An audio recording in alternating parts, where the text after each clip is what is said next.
Our final stop with Ranbir Kapoor and Ayan Mukherjee then is Between Breaths, a cute little Bandra burger joint. Actually, it has that Jughead vibe to it. Yeah. Needless to say, they both fit right in.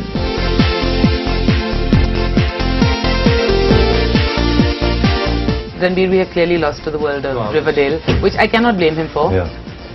Actually, my grandfather, when he made the Mera Naam Joker, it was a huge disaster. Yeah. This was one of his biggest inspirations to make a movie like Bobby. Really? Bobby came out of this comic book, yeah. And what goes better with comics than coffee and conversation, particularly when it's about craft? I am very uncomfortable in my own skin. If you put me in an urban space with a boy who's just, you know, in a contemporary setting, I'm truly very uncomfortable. For me, a rock star and a Barfi comes way more easier than a Yeh Jawaani Hai Deewani. Such characters, you have to expose yourself a bit. You know, that there are no trappings of a character that you kind of hold on to. Like you speak like yourself, and you know, you try to like communicate the line with like the sort of truth you would in real life, because you're playing a part close to, you know, yourself, and make that engaging and make that cinematic and make that a bit heroic. So I don't have that.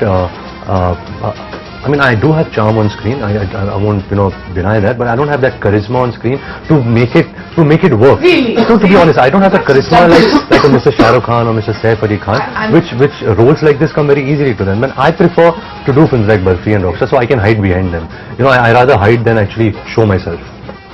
That is a beautiful sentiment, really, honestly, truly, but you have to admit. No, Anisha, I'll tell you what I think. Ranbir is unbearably charismatic. Yeah. He's in a great place. Yeah. You know, I mean, he's done great work, and when I watch Rockstar and I watch Barfi especially, I mean, it was outstanding. That being said, I think there's too much pressure being put on him of being a good actor. You know, I think that it's a pressure, you know, of a certain kind. I don't feel like he feels more pressure than me. You know, he constantly after every week or after 3 days, he's like, okay, listen, we have to discuss your career, we have to discuss the films you're doing, and I'm feeling worried I'm for very you. concerned about his future. But I'm honestly not. There's much to worry about. And I'm really not concerned about my future. Not thinking that okay, I'm kind of set, and you know, the kind of movies I'm doing right now, nothing can go wrong. It's because that's my personality. I really don't think too much. Food thought or just, well, food? Onion ring. Oh, lovely.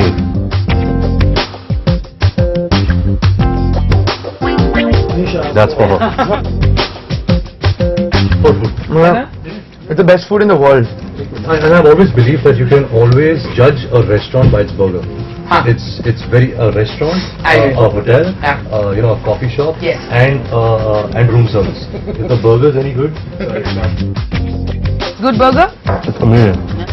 And yes, for once I'm not the only one carried away by the excess. Playing in the film, in a loose, lifestyle-y sort of way, a member of the media. You have had to deal with relentless amounts of attention. Things that are true, things that are untrue, things that are 80% true, right? If I have the statistic right. How much does it get to you? First, let me give media a lot of credit, because wherever I am today, it has been propelled by the media also.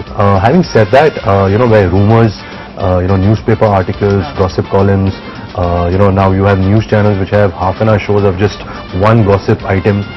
It gets a little irritating because the public's mind, their judgments are etched.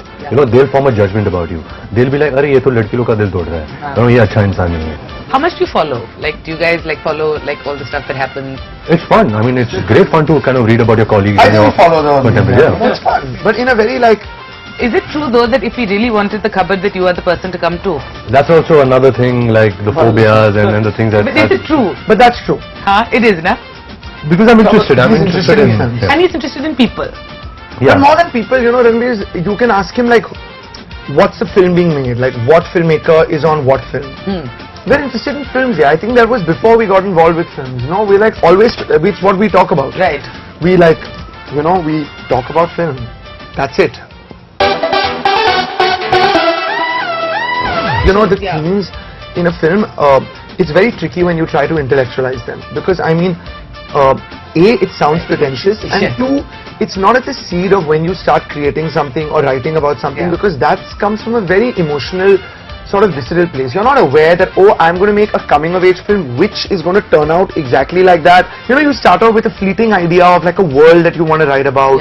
It's a labor of like love in some way. That's it. You know, so I don't know, the next film could be set in, some crazy mythological universe. It could be set in like, with people sitting around and eating fries in a restaurant. I think it's a good plan. And so as we finish our conversation sitting around and eating fries, both make it clear that it is moments that all too often make for magic. I'm really happy with how it's being positioned, and I feel very proud of Badtameez Dil and Balam Pichkari, deeply proud.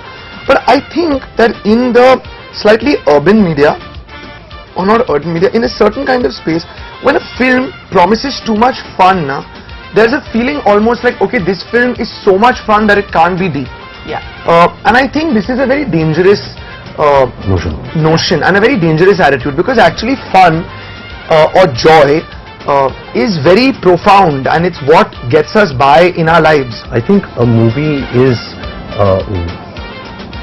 richer in thought if different people take different things. Yeah. There is not one sole thing a person should take. Different things they can connect with, different things they can relate with. Some people can relate with a love story, some people can relate with friendship. So there is a coming of age graph. Each character is actually growing up. You see a growth of 4 individuals from the age of, I guess, 23, 24 till the time they're 31, 32. The simple philosophy of what Ayan's trying to say is that happiness is real only when it's shared. We all are going to die, eating all this good food and having these great conversations. But if you don't have that day-to-day feeling of feeling wanted, of wanting someone, of hating someone, of liking someone, of being jealous, of being anxious about someone, you can have everything in life, but if you don't have people to share it with, if you don't have real emotions, if you don't feel for people, then it's not worth it. And so as we wind down tableside, it must be said it's a sentiment worth holding dear. And I'm sure both will be the first to say that this weekend anyway, everyone's invited to share in it.